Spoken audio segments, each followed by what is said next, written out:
we have a pool of people who are very much into genealogy. I do a fair amount of research. Stephanie Rouquet is a very good researcher. Uh, Kathy Pusciano has helped us recently. She's very involved. Brian Darcy has dug in pretty deeply. Bonnie Daly is the volunteer at the Old Stone Fort for genealogical research.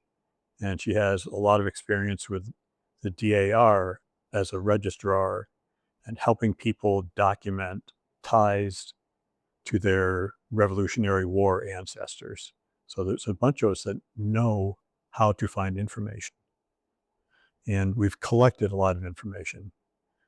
Again, we have 55,000 digital images of Jefferson, and that's old pictures of the town, old people pictures, old farms, old residences, and modern pictures as well. But very often, if people have ancestors in the town, there's a fair chance we have pictures of those people, pictures of where they lived. We have obituaries, and I recently was trying to figure out how do we get those online, and I think that will happen when I get the time. But we have around 800 digitized obituaries, and they're readily searchable.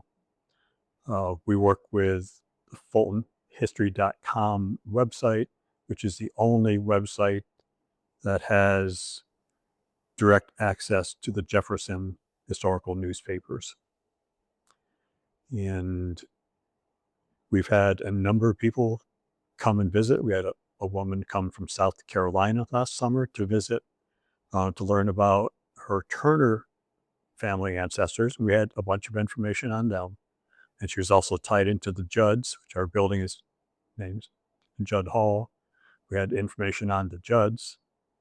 The next day after she visited with us, a woman was coming in to share her research on the Judds.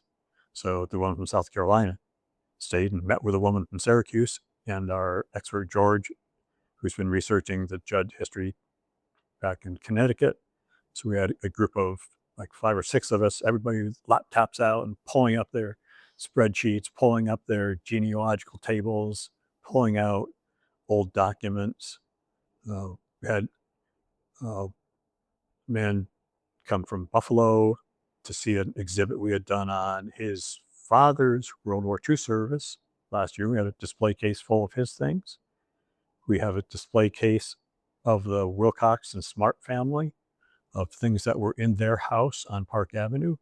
And last summer, some of the descendants of those folks came up from North Carolina to see a display case full of things from their family house and a quilt that had been donated by, or